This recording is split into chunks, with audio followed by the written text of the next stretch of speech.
ਸਤਿ ਸ਼੍ਰੀ ਅਕਾਲ। ਤੁਸੀਂ ਜੁੜੇ ਹੋਏ ਹੋ ਪੰਜਾਬੀ ਰੇਡੀਓ ਯੂਐਸਏ ਦੇ ਨਾਲ ਤੇ ਮੈਂ ਹਾਂ ਪ੍ਰਵੀਨ ਸ਼ਰਮਾ ਲੈ ਕੇ ਹਾਜ਼ਰ ਹਾਂ ਪ੍ਰੋਗਰਾਮ ਖਬਰ ਤੇ ਨਜ਼ਰ।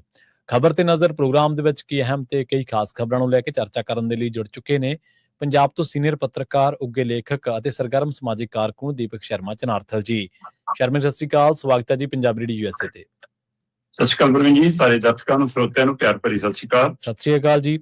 ਪ੍ਰੋਗਰਾਮ ਦੇ ਵਿੱਚ ਅੱਗੇ ਵਧਣ ਤੋਂ ਪਹਿਲਾਂ ਧੰਨਵਾਦ ਕਰਦੇ ਚਲੇ ਸਪਾਂਸਰਸ ਦਾ ਜਿਹੜੇ ਜ਼ਰੀਆ ਬਣਦੇ ਨੇ ਇਹਨਾਂ ਪ੍ਰੋਗਰਾਮਾਂ ਨੂੰ ਤੁਹਾਡੇ ਤੱਕ ਪਹੁੰਚਾਉਣ ਦੇ ਲਈ। ਖਾਲਸਾ ਇੰਸ਼ੋਰੈਂਸ ਏਜੰਸੀ ਵਾਲੇ, ਜਿਨ੍ਹਾਂ ਤੋਂ ਤੁਸੀਂ ਹਰ ਤਰੀਕੇ ਦੀ ਇੰਸ਼ੋਰੈਂਸ ਲੈ ਸਕਦੇ ਹੋ। ਇੰਸ਼ੋਰੈਂਸ ਬਾਰੇ ਪਤਾ ਕਰਨ ਦੇ ਲਈ ਇਹਨਾਂ ਦਾ ਨੰਬਰ ਹੈ 408-272-2500। ਇਹ 1992 ਤੋਂ ਲਗਾਤਾਰ ਇੰਸ਼ੋਰੈਂਸ ਬਿਜ਼ਨਸ ਦੇ ਵਿੱਚ ਸ਼ਾਨਦਾਰ ਸੇਵਾਵਾਂ ਦੇ ਰਹੇ ਨੇ ਤੇ ਅਮਰੀਕਾ ਭਰ ਦੇ ਵਿੱਚ ਇੰਸ਼ੋਰੈਂਸ ਕਰਦੇ ਨੇ।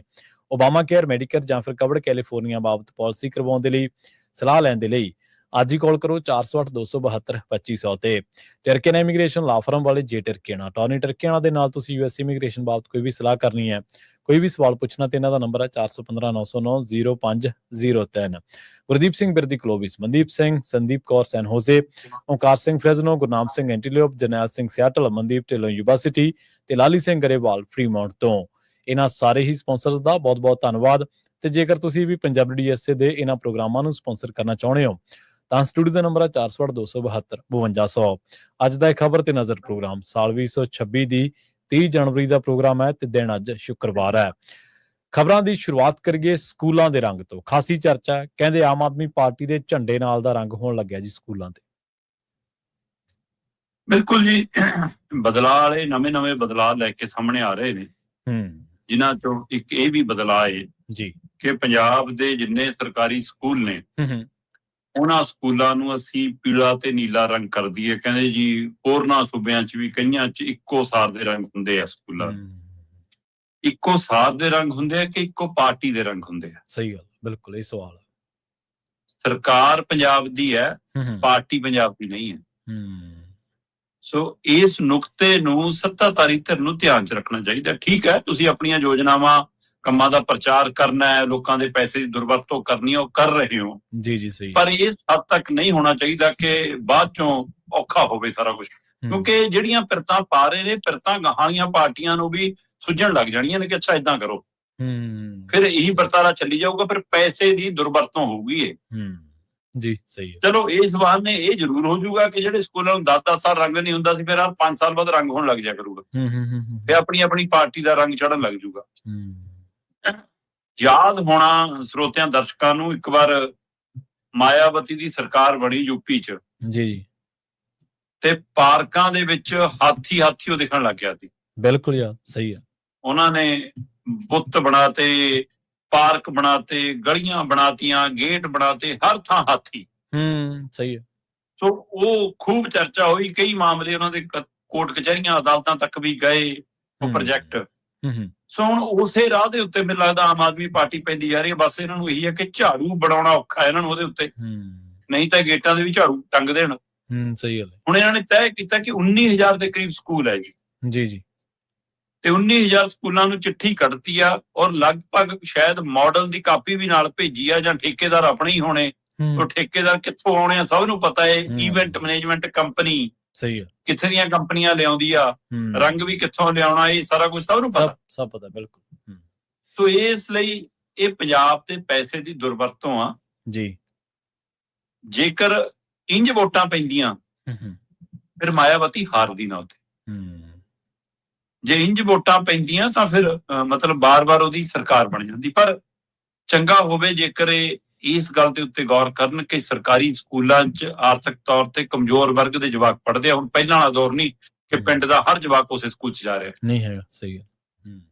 ਹੁਣ ਆਰਥਿਕ ਤੌਰ ਤੇ ਕਮਜ਼ੋਰ ਵਰਗ, SC BC ਭਾਈਚਾਰਾ, ਜਾਂ ਜਿਹੜੇ ਇੱਥੋਂ ਤੱਕ ਕਿ ਜਿਹੜੇ ਪ੍ਰਵਾਸੀ ਇੱਥੇ ਆ ਕੇ ਨੌਕਰੀਆਂ ਲਈ, ਦਿਹਾੜੀਆਂ ਲਈ ਕੰਮ ਕਰਦੇ ਨੇ, ਉਹਨਾਂ ਦੇ ਜਵਾਕ ਵੱਡੀ ਗਿਣਤੀ 'ਚ ਪੜ੍ਹ ਰਹੇ ਨੇ ਹੁਣ ਤਾਂ। ਸੋ ਇਸ ਲਈ ਉਹਨਾਂ ਸਕੂਲਾਂ ਦੇ ਵਿੱਚ ਅਧਿਆਪਕਾਂ ਦੀ ਵੱਡੀ ਕਮੀ ਹੈ। ਜੀ। ਉਹਨਾਂ ਸਕੂਲਾਂ 'ਚ ਢਾਂਚੇ ਦੀ ਵੱਡੀ ਕਮੀ ਆ, ਹੈ ਨਾ। ਉਹਨਾਂ ਸਕੂਲਾਂ 'ਚ ਬੱਚਿਆਂ ਦੀਆਂ ਲੈਬ, ਲਾਇਬ੍ਰੇਰੀਆਂ, ਕਿਤਾਬਾਂ, ਮਤਲਬ ਬਾਕੀ ਸਾਜੋ ਸਮਾਨ, ਉਹਦੀ ਕਮੀ ਆ। ਸਹੀ ਹੈ। ਮੈਂ ਕਹਿੰਦਾ ਹਰ ਕਮੀ ਸਹੀ ਜਾ ਸਕਦੀ ਆ, ਤੇ ਜੇ ਸਰਕਾਰ ਹੋਰ ਨਹੀਂ ਘੱਟੋ ਘੱਟ ਅਧਿਆਪਕ ਪੂਰੇ ਕਰ ਦੇਵੇ, ਸਹੀ ਗੱਲ, ਤਾਂ ਬੱਚੇ ਸਿੱਖਿਆ ਖਣੋ ਊਣੇ ਨਹੀਂ ਰਹਿਣਗੇ। ਪਰ ਨੌਕਰੀਆਂ ਮੰਗਣ ਵਾਲੇ ਤਾਂ ਡਾਂਗ ਫਿਰਦੇ ਆ ਜੀ ਇਹ। ਸਹੀ ਹੈ। ਤੇ ਦਮ ਭਰਦੇ ਆ ਜੀ ਕਿ ਅਸੀਂ 63,000 ਨੌਕਰੀ ਦਿੱਤੀ। ਕਿਹੜੀ ਨੌਕਰੀ ਦਿੱਤੀ? ਤਰਸ ਦੇ ਆਧਾਰ ਤੇ ਜਾਂ ਖਾਲੀ ਪੋਸਟਾਂ ਭਰਨ ਨੂੰ ਨੌਕਰੀ ਕਹਿੰਦੇ ਤੁਸੀਂ? ਸਹੀ ਹੈ। ਸੋ ਫਿਰ ਇੱਥੇ ਜਿੰਨੀ ਆ ਲੋੜ ਹੈ ਡਿਮਾਂਡ ਦੇ ਹਿਸਾਬ ਨਾਲ ਉਹਨੇ ਤੇ ਆਪਾਂ ਕਿਉਂ ਨਹੀਂ? ਮਤਲਬ ਇੱਕ ਜ਼ਿਲ੍ਹਾ ਪਰਿਸ਼ਦ ਬਲਾਕ ਸੰਮਤੀ ਦੀ ਚੋਣ ਆ ਜਾਂਦੀ ਆ, ਪੰਜਾਬ 'ਚ ਸੈਂਕੜੇ ਸਕੂਲਾਂ ਨੂੰ ਤਾਲੇ ਲਾਉਣੇ ਪੈਂਦੇ ਆ ਉਸ ਦਿਨ, ਕਿਉਂਕਿ ਇੱਕੋ ਮਾਸਟਰ ਹੁੰਦਾ ਜੀ। ਜੀ ਇਸ ਸਥਿਤੀ ਦੀ ਤੁਸੀਂ ਡਿਊਟੀ ਤਾਂ ਉਹਦੀ ਉੱਥੇ ਲਾਤੀ। ਹੁਣ SIR ਆ ਰਹੀ ਆ ਪੰਜਾਬ ਦੇ ਵਿੱਚ, ਫਰਵਰੀ ਮਾਰਚ ਤੋਂ ਸ਼ੁਰੂ ਹੋ ਜਾਣੀਆਂ ਹੈ ਨਾ, ਤੇ ਫਿਰ ਮਾਸਟਰਾਂ ਦੀ ਡਿਊਟੀ ਉੱਥੇ ਲਾ ਦਿਓ।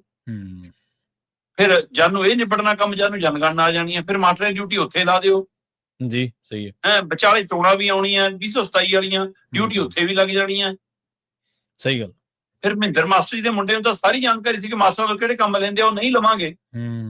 ਉਹ ਕੰਮ ਬੰਦ ਨਹੀਂ ਹੋਇਆ, ਨਵੇਂ ਚੰਨ ਚਾੜਨ ਤੇ ਆ ਗਏ ਜੀ। ਸੋ ਇਹਦੇ ਨਾਲ ਨਾ ਸੂਬੇ ਦਾ ਵਿਕਾਸ ਹੋਣਾ, ਨਾ ਵਿਦਿਆਰਥੀਆਂ ਦਾ ਮਾਨਸਿਕ ਵਿਕਾਸ ਹੋਣਾ, ਨਾ ਤੁਹਾਨੂੰ ਇੰਜ ਵੋਟਾਂ ਪੈਣੀਆਂ। ਜਨਾਬ ਧਰਾਤਲ ਤੇ ਕੰਮ ਕਰੋ, ਲੋਕ ਤੁਹਾਡੇ ਬੋਰਡ ਬਣਨ, ਲੋਕ ਤੁਹਾਡੇ ਪ੍ਰਚਾਰਕ ਬਣਨ, ਕੰਮ ਉਹ ਕਰੋ, ਨਾ ਕਿ ਤੁਹਾਨੂੰ ਆਪ ਰੰਗ ਕਰਕੇ ਕਹਿਣਾ ਪਵੇ ਕਿ ਸਾਨੂੰ ਵੋਟਾਂ ਪਾਓ। ਇਹ ਵੋਟਾਂ ਪਾਉਣ ਦੇ ਸਾਈਨ ਬੋਰਡ ਬਣਾ ਰਹੇ ਨੇ 19,000 ਸਕੂਲ, ਨਾ ਕਿ ਉਹਨਾਂ ਨੂੰ ਦਰੁਸਤ ਕਰ ਰਹੇ ਨੇ ਜੀ। ਇਸ ਤੋਂ ਪਹਿਲਾਂ ਕਿ ਇਸ ਮਾਮਲੇ ਉੱਤੇ ਹੋਰ ਫੈਸਲੇ ਲੈਣ ਜਾਂ ਅੱਗੇ ਵਧਣ, ਮਾਇਆਵਤੀ ਦਾ ਹਾਲ ਵੀ ਦੇਖ ਲੈਣ, ਯੂਪੀ ਦੇ ਵਿੱਚ ਕੀ ਹੈ ਤੇ ਹੋਰ ਰਾਜਾਂ ਦੇ ਵਿੱਚ ਕੀ ਹੈ। ਅਗਲੀ ਗੱਲ ਕਰੀਏ ਮੁੱਖ ਮੰਤਰੀ ਸਾਹਿਬ ਦੀ ਵਿਦੇਸ਼ੀ ਫੇਰੀ ਦੀ। ਕਹਿੰਦੇ ਅਟੇਚੀ ਫੇਰ ਪੈਕ ਕਰ ਲਈ ਜੀ ਇਹਨਾਂ ਨੇ। ਦੇਖੋ ਅਗਲੇ ਕਹਿੰਦੇ ਝੂਟਾ ਤਾਂ ਲੈਣਾ, ਜਾਣਾ ਚਾਹੁੰਦੇ ਸੀ ਬ੍ਰਾਜ਼ੀਲ, ਬਰਤਾਨੀਆ, ਇਜ਼ਰਾਈਲ, ਬਰਤਾਨੀਆ, ਯੂਰਪ ਦੀਆਂ ਕੰਟਰੀਆਂ ਉਧਰ ਦਾ ਰੁਖ ਕਰ ਰਹੇ ਸੀ ਤੇ ਗ੍ਰਹਿ ਮੰਤਰਾਲੇ ਤੋਂ ਮਨਜ਼ੂਰੀ ਨਹੀਂ ਮਿਲੀ ਸੀ। ਅੱਛਾ। ਉਹ ਤੋਂ ਪਹਿਲਾਂ ਇੱਕ ਵਾਰ ਜਾਜੂ ਆਏ ਤੇ ਸੰਜੀਵ ਅਰੋੜਾ ਨੂੰ ਨਾਲ ਲੈ ਕੇ ਗਏ ਸੀ, ਲਓ ਜੀ ਇਨਵੈਸਟਮੈਂਟ ਲੈਣ ਚੱਲੇ ਆ। ਤੇ ਹੁਣ ਫਿਰ ਕਹਿੰਦੇ ਸੀ ਅਸੀਂ ਇਜ਼ਰਾਈਲ, ਬਰਤਾਨੀਆ ਇਨਵੈਸਟਮੈਂਟ ਲੈਣ ਲਈ ਜਾਣਾ ਜੀ। ਸੰਜੀਵ ਅਰੋੜਾ ਜੀ ਦੇ ਨਾਲ ਟੂਰ ਬਣਾਇਆ ਸੀ ਤੇ ਉਹ ਗ੍ਰਹਿ ਮੰਤਰਾਲੇ ਤੋਂ ਮਨਜ਼ੂਰੀ ਨਹੀਂ ਮਿਲੀ। ਤੇ ਹੋ ਸਕਦਾ ਪਿਛਲੀ ਵਾਰ ਜਦੋਂ ਮੁਲਾਕਾਤ ਕਰਕੇ ਆਏ ਹੋਣ ਗ੍ਰਹਿ ਮੰਤਰੀ ਨਾਲ ਤਾਂ ਇਤਰਾਜ਼ ਪ੍ਰਗਟਾਇਆ ਹੋਵੇ ਮਾੜਾ ਮੋਟਾ ਕਿ ਜੀ ਸਾਡਾ ਕੀ ਹੈ ਜੀ, ਅਸੀਂ ਇਹਨਾਂ ਮੁਲਕਾਂ 'ਚ ਜਾਣਾ, ਅਸੀਂ ਕਿਹੜਾ ਪ੍ਰਧਾਨ ਮੰਤਰੀ ਮੰਗ ਜੀ ਜਿਹੜੀ ਮੁਲਕ ਨਹੀਂ ਉਂਗਲ ਕਰ ਲਈ ਉੱਥੇ ਜਾ ਸਕਦੇ, ਸਾਨੂੰ ਜਾਣ ਦਿਓ। ਸਹੀ ਗੱਲ ਹੈ, ਬਿਲਕੁਲ। ਤੇ ਉਹ ਸਾਡਾ ਫਿਰ ਉਹਨਾਂ ਨੇ ਕਿਹਾ ਹੋਣਾ ਵੀ ਕਿ ਰਹਿਣ ਦਿਓ ਜੀ, ਇਜ਼ਰਾਈਲ ਦੀ ਹਾਲਤ ਠੀਕ ਨਹੀਂ ਹੈ, ਇਹ ਇੱਧਰਲੇ ਮੁਲਕਾਂ ਨੂੰ ਛੱਡ ਲਓ, ਸੀ ਹੋਰ ਲੱਭ ਲਓ ਕੋਈ ਛੋਟਾ ਮੋਟਾ। ਫਿਰ ਹੁਣ ਲੱਭ ਲਿਆ ਜੀ, ਹਾਲੈਂਡ ਲੱਭ ਲਿਆ, ਚੈੱਕ ਗਣਰਾਜ ਲੱਭ ਲਿਆ, ਕਿੱਥੇ ਜਾਵਾਂਗੇ ਹੁਣ? ਜਾਣਾ ਹੈ ਬਸ। ਤੇ ਸੰਜੀਵ ਅਰੋੜਾ ਨਾਲ ਲੈ ਕੇ ਜਾਣਾ, ਉਹ ਠੀਕ ਹੈ, ਮੇਜ਼ਬਾਨ ਵਧੀਆ, ਉਹ ਬੰਦਾ ਇੰਡਸਟਰੀਲਿਸਟ ਬੰਦਾ ਹੈ ਤੇ ਉਹਨਾਂ ਨੂੰ ਸੈਰ ਸੂਰ ਕਰਾ ਦਿੰਦਾ ਹੈ ਤੇ ਇਸ ਲਈ ਉਹਦੇ ਨਾਲ ਜਾਣਾ ਚਾਹੁੰਦੇ ਨੇ। ਪਰ ਲੰਘੇ ਕੱਲ ਪਰਸੋਂ ਉਹਨਾਂ ਦੀ ਸਿਹਤ ਵੀ ਖਰਾਬ ਹੋ ਗਈ ਸੀ, ਉਹਨਾਂ ਨੂੰ ਮੋਹਾਲੀ ਦੇ ਹਸਪਤਾਲ ਦਾਖਲ ਵੀ ਕਰਾਉਣਾ ਪਿਆ ਕੈਬਨਿਟ ਮੰਤਰੀ ਨੇ ਪੰਜਾਬ ਦੇ ਇੰਡਸਟਰੀ ਦੇ। ਸੋ ਕਹਿੰਦੇ ਖਾਣਾ ਖਾਣ ਤੋਂ ਬਾਅਦ ਦਿੱਕਤ ਆਈ ਤੇ ਐਮਰਜੈਂਸੀ 'ਚ ਲਿਜਾਣਾ ਪਿਆ। ਹੁਣ ਸਥਿਰ ਹੈ ਉਹਨਾਂ ਦੀ ਸਿਹਤ, ਡਾਕਟਰ ਨੇ ਆਰਾਮ ਕਰਨ ਨੂੰ ਕਿਹਾ, ਕਹਿੰਦੇ ਮਿਹਨਤ ਬਹੁਤ ਕਰਦੇ ਆ ਨਾ, ਕਹਿੰਦੇ ਇਸ ਲਈ ਆਰਾਮ ਦੀ ਸਲਾਹ ਦਿੱਤੀ ਆ ਉਹਨਾਂ ਨੂੰ। ਹੁਣ ਪਰ ਇੱਧਰ ਟੈਚੀ ਪੈਕ ਨੇ ਜੀ। ਹੁਣ ਸਵਾਲ ਇਹ ਖੜਾ ਕਿ ਹਾਲੈਂਡ ਤੇ ਚੈੱਕ ਗਣਰਾਜ ਜਾਣ ਦੀ ਵੀ ਮਨਜ਼ੂਰੀ ਮਿਲਦੀ ਹੈ ਕਿ ਨਹੀਂ ਮਿਲਦੀ, ਇਹ ਸਵਾਲ ਖੜਾ ਜੀ। ਚਲੋ ਆਪਾਂ ਇਸ ਮਨਜ਼ੂਰੀ ਤੋਂ ਵੀ ਅੱਗੇ ਵੱਧ ਕੇ ਗੱਲ ਕਰੀ, ਜਿਹੜੇ ਕੰਮ ਲਈ ਜਾਣਾ ਚਾਹੁੰਦੇ ਨੇ ਉਹ ਕੰਮ ਹੈ ਨਿਵੇਸ਼, ਕਿ ਅਸੀਂ ਇਨਵੈਸਟਮੈਂਟ ਲੈਣ ਚੱਲੇ ਆ ਜੀ। ਪੰਜਾਬ 'ਚ ਕੈਪਟਨ ਤੋਂ ਵੱਧ ਗੱਲਬਾਤ ਕਰਨ ਦਾ ਮਾਹਰ ਤਾਂ ਨਹੀਂ ਸੀ ਕੋਈ ਅੰਗਰੇਜ਼ੀ 'ਚ ਇਹਨਾਂ ਲੋਕਾਂ ਨਾਲ। ਸਹੀ ਹੈ। ਬੜੀਆਂ ਮੀਟਿੰਗਾਂ ਕੀਤੀਆਂ ਉਹਨੇ ਵੀ, ਬੜੇ ਦਮ ਭਰੇ ਨੇ ਉਹਨੇ, ਬੜੇ ਬੜੇ ਉਦਯੋਗਪਤੀ ਬੁਲਾਏ ਨੇ ਇੱਥੇ। ਸਹੀ ਹੈ, ਬਿਲਕੁਲ। ਬੜੇ ਬੜਿਆਂ ਨਾਲ ਮੇਜ਼ ਕੁਰਸੀਆਂ ਲਾ ਕੇ ਬੜਾ ਤਾਮਝਾਮ ਕੀਤਾ। ਬਾਦਲਾਂ ਤੋਂ ਬੜਾ ਕੋਈ ਦਿਖਾਵਾ ਕਰਨ ਦਾ ਮਾਹਰ ਤਾਂ ਨਹੀਂ ਸੀ। ਮੋਹਾਲੀ ਦੇ ਵਿੱਚ ਅਵਾਨੀ ਅਡਾਨੀ ਸਾਰੇ ਬਿਠਾ ਲਏ ਸੀ, ਟਾਟਾ ਬਿਰਲਾ ਸਭ ਕੁਰਸੀਆਂ ਢਾ ਕੇ, ਸੋਫੇ ਲਾ ਕੇ ਬੜਾ ਸੰਮੇਲਨ ਕਰਤਾ ਸੀ। ਪਰ ਦੱਸਿਓ ਕਿ ਪੰਜਾਬ ਦੇ ਨੌਜਵਾਨਾਂ ਨੂੰ ਕਿੰਨੀਆਂ ਇੰਡਸਟਰੀਆਂ 'ਚ ਰੁਜ਼ਗਾਰ ਮਿਲ ਗਿਆ, ਪੰਜਾਬ ਦੇ ਨੌਜਵਾਨਾਂ ਦੇ ਲਈ ਕਿੰਨੇ ਕੁ ਰੁਜ਼ਗਾਰ ਦੇ ਰਾਹ ਖੁੱਲ ਗਏ, ਕਿੰਨੀ ਕੁ ਪੰਜਾਬ ਵਿੱਤੀ ਇੰਡਸਟਰੀ ਇੱਥੇ ਆ ਗਈ, ਜਿਹੜੀ ਹੈਗੀ ਸੀ ਉਹ ਕਿੰਨੀ ਤਾਂ ਪਹਾੜਾਂ ਨੂੰ ਚੜ ਗਈ ਜੀ, ਕਿੰਨੀ ਹੋਰਨਾਂ ਸੂਬਿਆਂ ਨੂੰ ਤੁਰ ਗਈ, ਕਿੰਨੀ ਦਮ ਤੋੜ ਗਈ। ਗੋਬਿੰਦਗੜ੍ਹ ਵਰਗੀ ਮੰਡੀ ਖਾਲੀ ਪਈ ਹੈ ਨਾ, ਜਲੰਧਰ ਦਾ ਖੇਡ ਵਾਲਾ ਸਾਰਾ ਕੁਝ ਖਾਲੀ ਪਿਆ ਉਦਯੋਗ, ਲੁਧਿਆਣੇ ਦਾ ਉਦਯੋਗ ਕਿਵੇਂ ਦਮ ਤੋੜ ਰਿਹਾ ਤੇ ਬਾਹਰਲੇ ਉਰੇ ਲੇਬਰ ਕਰ ਰਹੇ ਨੇ ਆ ਕੇ, ਉਹਨਾਂ ਦਾ ਕੰਮ ਚੱਲ ਰਿਹਾ ਤੇ ਸਾਡੇ ਵਾਲੀ ਇੰਡਸਟਰੀ ਹੋਰ ਸੂਬਿਆਂ 'ਚ ਜਾ ਕੇ ਸ਼ਿਫਟ ਹੋ ਰਹੀ ਹੈ, ਕਿਉਂਕਿ ਤੁਸੀਂ ਉਹ ਬਣਦੀਆਂ ਸਹੂਲਤਾਂ ਨਾ ਦੇ ਪਾਏ, ਨਾ ਸੈਂਟਰ ਤੋਂ ਦਵਾ ਪਾਏ ਕਿ ਸਰਹੱਦੀ ਸੂਬਾ ਜੀ ਜੀ। ਫਿਰ ਕਿਹੜੀ ਇਨਵੈਸਟਮੈਂਟ ਲੈਣ ਚੱਲੇ ਹੋ? ਮਾਰਚ ਦੇ ਵਿੱਚ ਕਹਿੰਦੇ ਜੀ ਸੰਮੇਲਨ ਕਰਨਾ, ਕਿਉਂਕਿ ਚੋਣਾਂ ਤੋਂ ਪਹਿਲਾਂ ਦਿਖਾਉਣਾ ਹੁੰਦਾ ਕਿ ਅਸੀਂ ਆਹ ਲਿਆ ਰਹੇ ਹਾਂ। ਸਹੀ ਗੱਲ ਹੈ, ਹੋਵੇ ਭਲਾ ਕੁਛ ਨਾ ਹੋਵੇ ਚਾਹੇ ਕੁਛ ਨਾ। ਸੋ ਇਸ ਲਈ ਇਹ ਸਿਰਫ ਤੇ ਸਿਰਫ ਦਿਖਾਵਾ, ਇਹ ਸਿਰਫ ਤੇ ਸਿਰਫ ਸਰਕਾਰੀ ਪੈਸੇ ਤੇ ਸੈਰਗਾਹ ਲਈ ਜਾਣਾ ਜਨਾਬ, ਇਹ ਝੂਟੇ ਲੈਣ ਜਾਣਾ ਜੀ। ਸੋ ਇਸ ਲਈ ਇਹੀ ਪਤਾ ਹੈ ਕਿ ਹੁਣ ਇਹ ਮੌਕਾ ਜਾ ਆਓ ਜਿੱਥੇ ਜਾ ਹੁੰਦਾ। ਸੋ ਮਨਜ਼ੂਰੀ ਮਿਲਦੀ ਹੈ ਕਿ ਨਹੀਂ ਮਿਲਦੀ ਹੈ ਤਾਂ ਆਉਣ ਵਾਲਾ ਵਕਤ ਦੱਸੂਗਾ, ਪਰ ਪੰਜਾਬ ਨੂੰ ਨਿਵੇਸ਼ ਆਉਂਦਾ ਤਾਂ ਨਹੀਂ ਦਿਖਦਾ ਜੀ। ਸਹੀ ਹੈ। ਤੇ ਅਗਲੀ ਗੱਲ ਕਰੀਏ ਸ਼ਰਮਾ ਜੀ, ਸਪੀਕਰ ਸਾਹਿਬ ਦੀ ਕਹਿੰਦੇ ਅਮਿਤ ਸ਼ਾਹ ਨੂੰ ਚਿੱਠੀ ਲਿਖ ਰਹੇ ਨੇ ਅੱਜ ਕੱਲ ਤੇ ਮੰਗ ਰਹੇ ਨੇ ਉਹਨਾਂ ਤੋਂ ਕੁਝ। ਬੜੀ ਅਹਿਮ ਮੰਗ ਉਠਾਈ ਆ ਪੰਜਾਬ ਦੇ ਵਿਧਾਨ ਸਭਾ ਦੇ ਸਪੀਕਰ ਕੁਲਤਾਰ ਸਿੰਘ ਸੰਧਵਾ ਨੇ ਜੀ ਦੇਸ਼ ਦੇ ਗ੍ਰਹਿ ਮੰਤਰੀ ਅਮਿਤ ਸ਼ਾਹ ਨੂੰ ਇੱਕ ਖੱਤ ਲਿਖ ਕੇ। ਠੀਕ ਹੈ। ਮਾਮਲਾ ਪੰਜਾਬ ਦੀ ਰਾਜਧਾਨੀ ਚੰਡੀਗੜ੍ਹ ਦੇ ਵਿੱਚ ਇੱਕ ਸਹੂਲਤ ਨੂੰ ਲੈ ਕੇ ਆ। ਉਹ ਕਹਿੰਦੇ ਪੰਜਾਬ ਦੇ ਲੋਕ ਜਿਨ੍ਹਾਂ ਕੋਲ ਲਾਇਸੈਂਸੀ ਹਥਿਆਰ ਨੇ ਉਹ ਜਦੋਂ ਆਪਣੀ ਰਾਜਧਾਨੀ ਚੰਡੀਗੜ੍ਹ ਆਉਂਦੇ ਨੇ ਤਾਂ ਇੱਥੇ ਅੰਦਰ ਉਹ ਆਪਣਾ ਲਾਇਸੈਂਸੀ ਹਥਿਆਰ ਲੈ ਕੇ ਦਾਖਲ ਨਹੀਂ ਹੋ ਸਕਦੇ। ਇਸ ਲਈ ਉਹਨਾਂ ਨੂੰ ਇਹ ਮਨਜ਼ੂਰੀ ਦਿੱਤੀ ਜਾਵੇ, ਕਿਉਂਕਿ ਜੀ ਗ੍ਰਹਿ ਮੰਤਰੀ ਸਾਹਿਬ ਇਹ ਤੁਹਾਡੇ ਕੰਟਰੋਲ 'ਚ ਕਹਿਣ ਨੂੰ ਇਹ ਸਾਡੀ ਰਾਜਧਾਨੀ ਆ, ਇਹ ਤਾਂ ਤੁਹਾਡੇ ਕੰਟਰੋਲ 'ਚ ਯੂਟੀ ਹੈ ਨਾ, ਕੇਂਦਰ ਸ਼ਾਸਿਤ ਪ੍ਰਦੇਸ਼ ਹੈ। ਇਸ ਲਈ ਇੱਥੇ ਪੰਜਾਬ ਦੇ ਲੋਕਾਂ ਲਈ ਇਹ ਮਨਜ਼ੂਰੀ ਖੋਲੀ ਜਾਵੇ ਜੀ। ਬੜੀ ਵੱਡੀ ਮੰਗ ਹੈ ਜੀ ਇਹ ਤਾਂ। ਪੰਜਾਬ ਦਾ ਬਹੁਤ ਆਰਥਿਕ ਇਹਦੇ ਨਾਲ ਮਸਲਾ ਹੱਲ ਹੋ ਜਾਊਗਾ ਕੋਈ। ਦੇਖੋ ਪਹਿਲੀ ਗੱਲ ਤਾਂ ਇਹ ਹੈ, ਜੇ ਤਕਨੀਕੀ ਤੌਰ ਤੇ ਹੀ ਦੇਖਣਾ ਜੀ ਤਾਂ ਵਿਅਕਤੀ ਲਾਇਸੈਂਸ ਲੈਂਦਾ ਕਿਉਂ ਹੈ? ਜੇ ਆਪਾਂ ਸਹੀ ਮਾਇਨੇ 'ਚ ਮਤਲਬ ਕਿ ਫੁਕਰੇਪੰਥੀ ਦਿਖਾਵਾ ਇਹ ਚੀਜ਼ਾਂ ਨੂੰ ਪਰੇ ਰੱਖ ਕੇ ਵੀ ਕਹੀਏ, ਬੰਦਾ ਲੈਂਦਾ ਕਿਉਂ? ਆਪਣੀ ਰੱਖਿਆ ਲਈ, ਔਖੀ ਘੜੀ ਲਈ। ਤੇ ਜੇ ਹੁਣ ਅਬੋਹਰ, ਫਾਜ਼ਿਲਕਾ, ਬਠਿੰਡਾ, ਮਾਨਸਾ ਵਾਲੇ ਨੇ, ਜਲੰਧਰ, ਅੰਮ੍ਰਿਤਸਰ, ਪਠਾਨਕੋਟ, ਗੁਰਦਾਸਪੁਰ ਵਾਲਿਆਂ ਨੇ ਚੰਡੀਗੜ੍ਹ ਆਉਣਾ ਹੋਵੇ ਤੇ ਉਹਨਾਂ ਦੀ ਜਾਨ ਮਾਲ ਨੂੰ ਖਤਰਾ ਹੈ, ਜਾਂ ਉਹ ਅਜਿਹੀ ਧਿਰ ਨੇ ਜਿਨ੍ਹਾਂ ਕੋਲ ਲਾਇਸੈਂਸੀ ਹਥਿਆਰ ਹੈ, ਮਾਲਦਾਰ ਪਾਰਟੀ ਹੈ, ਤੇ ਉੱਥੋਂ ਲਾਇਸੈਂਸ ਵਾਲਾ ਹਥਿਆਰ ਲੈ ਕੇ ਚੱਲਣਗੇ। ਮਹਾਲੀ ਵੇਰਕਾ ਚੌਂਕ ਦੇ ਕੋਲ ਕੋਈ ਡੱਬੇ ਲਾਏ ਨੇ ਤੁਸੀਂ ਕਿ ਉੱਥੇ ਜਮ੍ਹਾਂ ਕਰਾ ਕੇ ਫਿਰ ਅੰਦਰ ਜਾਊਗਾ ਅਗਲਾ? ਸਹੀ ਗੱਲ, ਬਿਲਕੁਲ। ਦੱਸੋ ਮੈਨੂੰ। ਤੇ ਜੇ ਚੰਡੀਗੜ੍ਹ 'ਚ ਹਥਿਆਰ ਲਿਜਾ ਹੀ ਨਹੀਂ ਸਕਦਾ ਤੇ ਉਹ ਬੰਦਾ ਉਨੀ ਦੂਰ ਤੋਂ ਫਿਰ ਲਾਇਸੈਂਸ ਵਾਲਾ ਹਥਿਆਰ ਲੈ ਕੇ ਨਹੀਂ ਆ ਸਕਦਾ, ਉਹ ਤਾਂ ਫਿਰ ਉਵੇਂ ਹੀ ਆ ਰਿਹਾ, ਉਹਦੇ ਲਈ ਤਾਂ ਖਤਰਾ ਉਹ ਜਿਉਂਦਾ ਤਿਉਂ ਆ। ਸਹੀ ਗੱਲ। ਫਿਰ ਲਾਇਸੈਂਸੀ ਹਥਿਆਰ ਦੇ ਮਾਇਨੇ ਕੀ ਰਹਿ ਗਏ ਜੀ? ਗੱਲ ਤਾਂ ਵਾਜਬ ਹੈ ਜੀ, ਸੋ ਸਵਾਲ ਤਾਂ ਵਾਜਬ ਚੱਕਿਆ ਸਪੀਕਰ ਸਾਹਿਬ ਨੇ। ਪਰ ਕਿੰਨੇ % ਲੋਕ ਨੇ ਜੀ ਜਿਨ੍ਹਾਂ ਦਾ ਇਹ ਮਸਲਾ ਜੀ? ਸਹੀ ਹੈ। ਇਹਦਾ ਮਤਲਬ ਕ੍ਰੀਮੀ ਲੇਅਰ ਦਾ ਮਸਲਾ ਨਾ, ਇੱਕ ਖਾਸ ਲੇਅਰ ਦਾ ਮਤਲਬ ਹਾਈ ਪ੍ਰੋਫਾਈਲ ਲੋਕਾਂ ਦਾ ਮਸਲਾ ਨਾ, ਅਮੀਰ ਜ਼ਾਦਿਆਂ ਦਾ, ਰਜ਼ੂਕਦਾਰ ਦਾ, ਸਰਕਾਰ ਤੱਕ ਪਹੁੰਚ ਵਾਲਿਆਂ ਦਾ ਮਸਲਾ ਨਾ। ਸਹੀ ਹੈ। ਤੇ ਤੁਹਾਡੇ ਧਿਆਨ 'ਚ ਆ ਗਿਆ, ਤੁਹਾਨੂੰ ਉਹਨਾਂ ਨੇ ਡਿਕਟੇਟ ਕਰਤੀ ਤੇ ਤੁਸੀਂ ਚਿੱਠੀ ਲਿਖਤੀ ਅਮਿਤ ਸ਼ਾਹ ਨੂੰ। ਸਹੀ ਗੱਲ। ਪਤਾ ਨਹੀਂ ਅਗਲੇ ਪਾਰਟੀ ਫੰਡ 'ਚ ਕੀ ਯੋਗਦਾਨ ਪਾਉਂਦੇ ਹੋਣ ਜਾਂ ਤੁਹਾਡੇ ਲਈ ਕੀ ਕਰਦੇ ਹੋਣ, ਇਹ ਤਾਂ ਰੱਬ ਜਾਣੇ। ਸਹੀ ਗੱਲ, ਬਿਲਕੁਲ। ਪਰ ਤੁਸੀਂ ਉਹਨਾਂ ਦਾ ਮੁੱਦਾ ਚੁੱਕਿਆ। ਸਪੀਕਰ ਸਾਹਿਬ, ਇਸੇ ਪੰਜਾਬ 'ਚੋਂ ਕਿਸਾਨ ਆਉਂਦੇ ਨੇ ਆਪਣੀਆਂ ਮੰਗਾਂ ਲਈ ਚੰਡੀਗੜ੍ਹ, ਇਸੇ ਪੰਜਾਬ 'ਚੋਂ ਮਜ਼ਦੂਰ, ਅਧਿਆਪਕ, ਮੁਲਾਜ਼ਮ ਹੈ ਨਾ, ਨੌਕਰੀਆਂ ਪੇਸ਼ੇ ਲਈ ਬੇਰੁਜ਼ਗਾਰ ਉਹ ਆਉਂਦੇ ਨੇ। ਤੁਹਾਡੀ ਪੁਲਿਸ ਵੀ ਵੇਰਕਾ ਚੌਂਕ ਤੇ ਬੈਰੀਕੇਡ ਲਾਉਣ ਲੱਗ ਪਈ, ਤੁਹਾਡੀ ਪੁਲਿਸ ਵੀ ਜ਼ਿਲ੍ਹਿਆਂ ਪੱਧਰ ਤੇ ਉਹਨਾਂ ਨੂੰ ਰੋਕਣ ਲਈ ਤਨਦੇਹੀ ਕਰਨ ਲੱਗ ਗਈ। ਤੁਸੀਂ ਇਹਦੇ ਲਈ ਚਿੱਠੀ ਦਾ ਲਿਖਣੀ ਹੋਈ ਅਮਿਤ ਸ਼ਾਹ ਨੂੰ ਕਿ ਚੰਡੀਗੜ੍ਹ ਦੀ ਪੁਲਿਸ ਵੜਨ ਨਹੀਂ ਦਿੰਦੀ, ਉਹਨਾਂ ਨੂੰ ਵੜਨ ਦਿਓ, ਉਹਨਾਂ ਦਾ ਹੱਕ ਹੈ, ਉਹਨਾਂ ਦੀ ਰਾਜਧਾਨੀ ਹੈ। ਨਾ ਨਾ ਨਾ ਨਾ, ਇਹ ਤਾਂ ਜਦੋਂ ਹਾਂਜੀ, ਇਹ ਤਾਂ ਮਾਫ ਕਰਨਾ ਮੈਂ ਤੁਹਾਡੀ ਗੱਲ ਕੱਟਤੀ ਵਿਚਾਲੇ, ਯੂਨੀਵਰਸਿਟੀ ਵਾਲੇ ਮਾਮਲੇ 'ਚ ਤਾਂ ਪੰਜਾਬ ਪੁਲਿਸ ਦੇ ਉੱਤੇ ਦੋਸ਼ ਲੱਗੇ ਨੇ ਵੀ ਉਹਨਾਂ ਨੇ ਲੋਕਾਂ ਨੂੰ ਰੋਕਿਆ। ਇਹ ਸ਼ਰੇਆਮ ਹੈ ਜੀ, ਵੀਡੀਓ ਪਈਆਂ ਨੇ ਸਾਰਾ ਕੋ। ਦੂਏ ਪਾਸੇ ਇੱਕ ਦੌਰ ਸੀ ਜਦੋਂ ਆਪਣੀਆਂ ਹੱਕਾਂ ਦੀ ਮੰਗ, ਆਪਣੀਆਂ ਹੱਕੀ ਮੰਗਾਂ ਦੇ ਲਈ ਧਰਨਾਕਾਰੀ, ਪ੍ਰਦਰਸ਼ਨਕਾਰੀ ਮੁੱਖ ਮੰਤਰੀ ਦੀ ਰਿਹਾਇਸ਼ ਤੱਕ, ਮੁੱਖ ਮੰਤਰੀ ਦੇ ਦਫ਼ਤਰ ਤੱਕ ਜਾਂਦੇ ਸੀ, ਸਿਵਲ ਸਕੱਤਰੇ ਤੱਕ ਜਾਂਦੇ ਸੀ। ਸਹੀ ਗੱਲ, ਬਿਲਕੁਲ ਠੀਕ ਹੈ ਜੀ। ਆ ਜੀ ਮਤਲਬ ਕਿ ਖੜਕੂਵਾਦ ਦਾ ਦੌਰ, ਇਹਨਾਂ ਦੇ ਸਰਕਾਰੀ ਕਾਗਜ਼ਾਂ 'ਚ ਅੱਤਵਾਦੀਆਂ ਦਾ ਦੌਰ ਹੈ ਨਾ ਜੀ, ਹੋ ਰਿਹਾ ਜੀ। ਇਸ ਲਈ ਰੋਕਾਂ ਲੱਗੀਆਂ ਜੀ। ਸਹੀ ਹੈ। ਤੇ ਕੱਲ ਡੀਜੀਪੀ ਸਾਹਿਬ ਕਹਿ ਰਹੇ ਸੀ ਕਿ ਜੇ ਅਸੀਂ ਅੱਤਵਾਦ ਮੁਕਾ ਸਕਦੇ ਹਾਂ, ਅਸੀਂ ਗੈਂਗਸਟਰਵਾਦ ਵੀ ਮੁਕਾ ਸਕਦੇ ਹਾਂ। ਠੀਕ ਹੈ। ਤੇ ਜੇ ਅੱਤਵਾਦ ਮੁੱਕ ਗਿਆ ਤੁਹਾਡੇ ਸਰਕਾਰੀ ਕਾਗਜ਼ਾਂ 'ਚ, ਫਿਰ ਆ ਰੋਕਾਂ ਕਿਉਂ ਨਹੀਂ ਮੁੱਕੀਆਂ ਸਰਕਾਰੀ ਕਾਗਜ਼ਾਂ 'ਚ? ਤੁਸੀਂ ਮਟਕਾ ਚੌਂਕ ਆਉਣ ਤੱਕ ਤੋਂ ਵੀ ਬੰਦ ਕਰਤਾ। ਆ ਮੁੱਖ ਮੰਤਰੀ ਦੇ ਘਰ ਦੇ ਮੂਹਰੇ ਵਾਲਾ ਜਿਹੜਾ ਨਵਾਂ ਗਰਾਊਂਡ ਸੜਕ ਜਾਂਦੀ ਆ, ਉਹ ਇੰਨੇ ਸਾਲਾਂ ਬਾਅਦ ਖੁੱਲਣ ਲੱਗੀ ਸੀ, ਹਾਹਾਕਾਰ ਮਚਾ ਤਾ ਤੁਸੀਂ, ਫੇਰ ਬੈਰੀਕੇਡ ਲਵਾਤੇ। ਜੇ ਕੋਈ ਖਤਰਾ ਹੀ ਨਹੀਂ ਇਹ ਜਾ ਜੀ। ਸਹੀ ਹੈ। ਫਿਰ ਇਹ ਪਾਬੰਦੀਆਂ ਕਿਉਂ? ਪੰਜਾਬ ਯੂਨੀਵਰਸਿਟੀਆਂ, ਕਾਲਜਾਂ ਦੀਆਂ ਚੋਣਾਂ ਕਿਉਂ ਬੰਦ ਨੇ ਫਿਰ? ਸਹੀ ਗੱਲ ਹੈ, ਬਿਲਕੁਲ। ਹੁਣ ਸਵਾਲ ਇਹ ਆ ਕਿ ਚੰਡੀਗੜ੍ਹ ਦੇ ਵਿੱਚ ਪੰਜਾਬ ਦੇ ਲੋਕ ਆਪਣੀ ਹੀ ਰਾਜਧਾਨੀ 'ਚ ਹੱਕਾਂ ਲਈ ਨਹੀਂ ਵੜ ਸਕਦੇ। ਉਹ ਮਸਲਿਆਂ ਲਈ ਆਉਣ ਤਾਂ ਤੁਸੀਂ ਚੰਡੀਗੜ੍ਹ ਦੇ ਗਲਿਆਰੇ ਦੇ ਵਿੱਚ ਖਿੜਿਆ ਫੁੱਲ ਗੁਲਾਬ ਦਾ, ਚੰਡੀਗੜ੍ਹ ਪੰਜਾਬ ਦਾ ਨਾਅਰਾ ਲਾਓ, ਪੁਲਿਸ ਪਰਚੇ ਕੱਢਦੀ ਆ ਜੀ। ਸਹੀ ਹੈ। ਉਹਦੇ ਲਈ ਤਾਂ ਚਿੱਠੀ ਲਿਖਣੀ ਹੋਈ, ਚੰਡੀਗੜ੍ਹ ਦੇ ਮਸਲੇ ਤਾਂ ਚਿੱਠੀ ਲਿਖਣੀ ਹੋਈ, ਪੰਜਾਬ ਯੂਨੀਵਰਸਿਟੀ ਦੇ ਮਸਲੇ ਤਾਂ ਚਿੱਠੀ ਲਿਖਣੀ ਹੋਈ, ਪੰਜਾਬੀ ਨੂੰ ਇੱਥੋਂ ਦੂਰ ਕੀਤਾ ਜਾ ਰਿਹਾ ਆਪਣੀ ਹੀ ਖਿੱਤੇ 'ਚੋਂ, ਉੱਥੇ ਦੇ ਲਈ ਤਾਂ ਚਿੱਠੀ ਲਿਖਣੀ ਹੋਈ। ਸਪੀਕਰ ਸਾਹਿਬ, ਸਾਰੇ ਮਾਮਲਿਆਂ ਦੀ ਜੜ ਇੱਕੋ ਗੱਲ 'ਚ ਪਈ ਆ, ਆਹ ਲਾਇਸੈਂਸੀ ਹਥਿਆਰਾਂ ਦੀ ਮਨਜ਼ੂਰੀ ਮੰਗਦੇ ਫਿਰਦੇ ਹੋ, ਚੰਡੀਗੜ੍ਹ ਮੰਗੋ ਨਾ ਜੀ। ਸਹੀ ਹੈ। ਮੰਗੋ ਕਿ ਸਾਡਾ ਹੱਕ ਹੈ ਜੀ, ਸਾਡਾ ਕੰਟਰੋਲ ਕਰਨਾ ਚਾਹੀਦਾ। ਤੇ ਮੈਨੂੰ ਨਹੀਂ ਸਮਝ ਆਉਂਦੀ ਕਿ ਇਹ ਕਿਹਦੀ ਪਹੁੰਚ ਅਪਰੋਚ ਹੋ ਗਈ।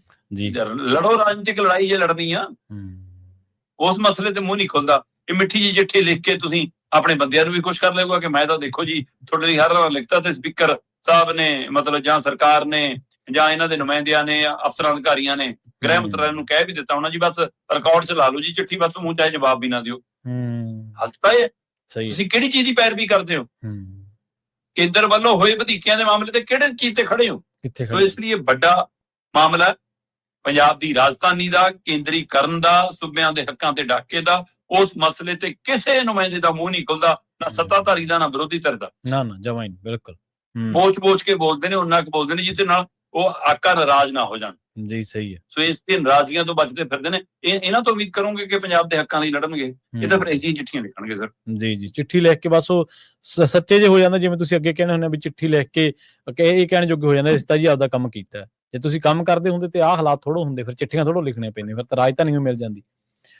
ਅਗਲੀ ਗੱਲ ਕਰੀਏ, ਮੋਦੀ ਦੀ ਪੰਜਾਬ ਫੇਰੀ ਉੱਤੇ ਚਰਚਾ ਖਾਸੀ ਹੋ ਰਹੀ ਹੈ ਜੀ, ਰੇੜਕਾ ਬਰਕਰਾਰ ਹੈ ਤਰੀਕ ਨੂੰ ਲੈ ਕੇ। ਬਿਲਕੁਲ ਜੀ, ਪ੍ਰਧਾਨ ਮੰਤਰੀ ਨਰਿੰਦਰ ਮੋਦੀ ਹੋਰਾਂ ਦਾ ਦੌਰਾ ਪੰਜਾਬ ਫੇਰੀ ਤੈਅ ਹੈ। ਮਤਲਬ ਹੁਣ ਤੋਂ ਜੇ ਆਪਾਂ ਤੈਅ ਮੰਨੀਏ ਪਹਿਲੀ ਤਰੀਕਾਂ ਦੇ ਹਿਸਾਬ ਨਾਲ, ਤਾਂ ਹੁਣ ਤੋਂ 24 ਘੰਟੇ ਬਾਅਦ ਮਤਲਬ 1 ਤਰੀਕ ਹੋ ਜਾਣੀ ਆ, ਤੇ 1 ਤਰੀਕ ਦੇ ਹਿਸਾਬ ਨਾਲ ਉਹਨਾਂ ਨੇ ਆਉਣਾ ਪੰਜਾਬ। ਜੀ ਪਰ ਉਹਨਾਂ ਦੇ ਇੱਕ ਹੋਰ ਲੀਡਰ ਕਹਿੰਦਾ ਨਹੀਂ ਜੀ 2 ਤਰੀਕ ਨੂੰ ਆਉਣਾ। ਠੀਕ ਹੈ, ਅੱਛਾ।